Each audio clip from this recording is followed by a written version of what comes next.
Exodus chapter 13. Consecration of firstborn.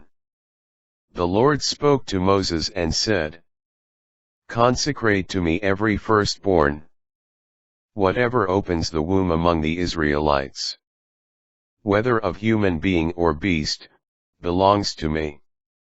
Moses said to the people, Remember this day on which you came out of Egypt, out of a house of slavery.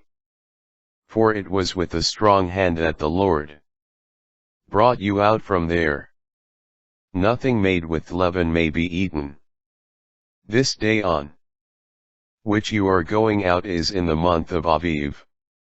Therefore, when the Lord, your God, has brought you into the land of the Canaanites, the Hittites, the Amorites, the Perizzites, the Girgashites, the Hivites, and the Jebusites, which he swore to your ancestors to give you, a land flowing with milk and honey.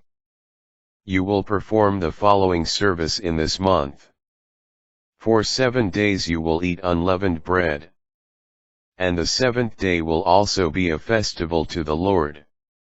Unleavened bread may be eaten during the 7 days, but nothing leavened and no leaven may be found in your possession in all your territory.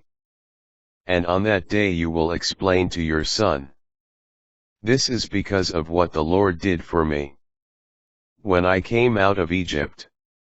It will be like a sign on your hand, and a reminder on your forehead, so that the teaching of the Lord will be on your lips. With a strong hand the Lord brought you out of Egypt. You will keep this statute at its appointed time from year to year, when the Lord, your God, has brought you into the land of the Canaanites, just as he swore to you and your ancestors, and gives it to you. You will dedicate to the Lord every newborn that opens the womb, and every firstborn male of your animals will belong to the Lord. Every firstborn of a donkey you will ransom with a sheep. If you do not ransom it, you will break its neck. Every human firstborn of your sons you must ransom. And when your son asks you later on, What does this mean?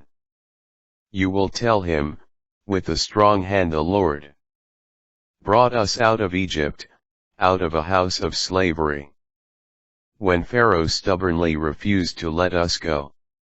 The Lord killed every firstborn in the land of Egypt, the firstborn of human being and beast alike. That is why I sacrifice to the Lord every male that opens the womb, and why I ransom every firstborn of my sons.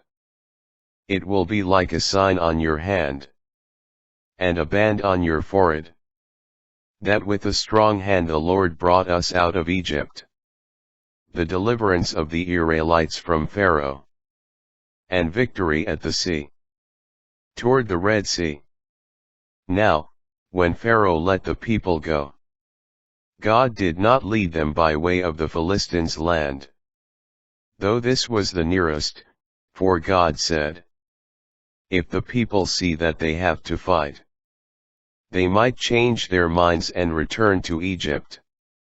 Instead, God rerouted them toward the Red Sea, by way of the wilderness road. And the Israelites went up out of the land of Egypt, arrayed for battle.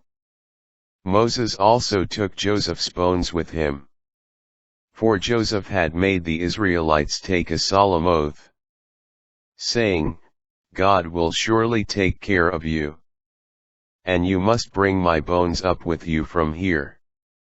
Setting out from Sukkah, they camped at Etham near the edge of the wilderness. The Lord preceded them in the daytime by means of a column of cloud, to show them the way, and at night by means of a column of fire, to give them light. Thus they could travel both day and night. Neither the column of cloud by day, nor the column of fire by night, ever left its place in front of the people.